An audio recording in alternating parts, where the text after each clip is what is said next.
All right, today we're going to dig into something really cool. We're looking at two wild, almost forgotten systems from the early 20th century. One of them promises you can control your body with pure thought, while the other claims you can build superhuman strength without ever moving a muscle. So let's get right into it. Okay, let's just jump right in with this absolutely staggering claim from a book called Cyclomancy. Get this. The author, Frank Rudolph Young, he isn't just talking about getting a little stronger. He's promising a tenfold increase in your power that isn't even matched by muscle growth. And how he says you can do it? Well, that's where things get really, really weird. So first up, the psychic power command. We're going to explore this bizarre and honestly fascinating system that Young created. He called it Cyclomancy, and it's our first stop on this journey into the power of the mind. So what in the world is cyclomancy? Well, at its core, it's the belief that you can essentially hack your own body's programming. You know, all the stuff your body does on autopilot. Young claimed that if you use focused mental commands, you can just take over. We're talking about things we normally think are totally involuntary, like your body temperature, your appetite, even your fear response. And here's how you were supposed to do it. The main technique was this wild visualization exercise called the Psychic Power Command Rocket. Yep, you heard that right. It wasn't enough to just think, warm my hands. Nope. You had to literally picture a rocket of pure command launching from your forehead straight into the top of your head. And to make it stick, you had to keep firing those mental rockets over and over to reinforce the command. And the promises, oh man, the promises were just off the charts, bordering on absurd. We're talking about total control over yourself, mastering your appetite, getting rid of fear on command, performing amazing feats of balance, and yeah, even encouraging regular bowel movements. Seriously, it was basically pitched as the ultimate key to unlocking complete mastery of your physical self. Okay, so from that world of psychic commands, let's switch gears completely. Now we're heading into the raw, gritty world of physical culture, the realm of the masters of iron, muscle, steel, and old-time strongman. The big idea here is something called isometric contraction. And it's a fascinating concept, really. It's all about building almost unimaginable strength without ever actually moving.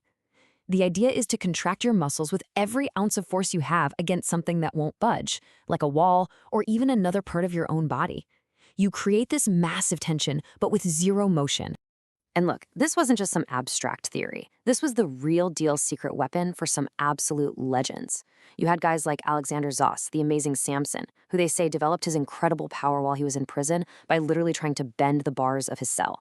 And then there was Joseph Greenstein, the mighty atom, a small man who could do unbelievable things like snapping chains with his bare hands. I mean, these guys were the titans of their day. This quote, this one perfectly captures the mindset.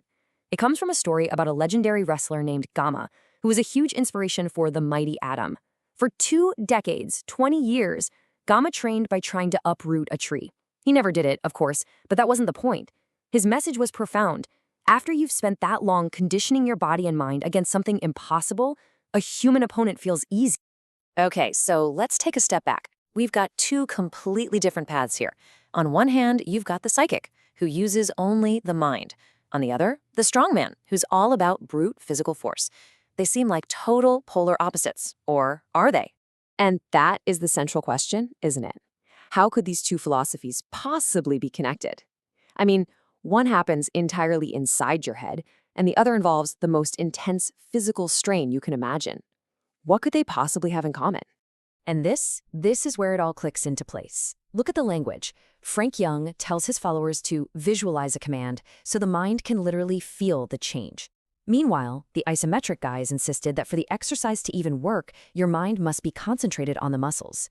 So despite looking totally different on the outside, both paths were running on the exact same secret ingredient. And that's it. Focused, mental, command. Whether you're a psychic trying to warm your hands or a strongman trying to bend a steel bar, both systems taught the exact same thing. Your body can't achieve these extraordinary results unless your mind is first sharpened to a razor's edge and aimed like a weapon. So this shared focus on mental command, it all builds up to a much bigger and maybe more powerful idea. The principle of mind over matter, the raw power of pure belief. And right here, you can see the two paths just converge into one. One uses visualized command rockets, the other uses static muscle tension. But the principle underneath it all is identical. Both systems are completely built on this foundational belief that intense, directed mental focus can create a tangible physical result. Your mind is the engine for your body's transformation.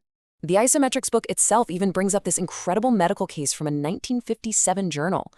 A man named Mr. Wright, who had terminal cancer, was given an experimental drug that he believed was a miracle cure.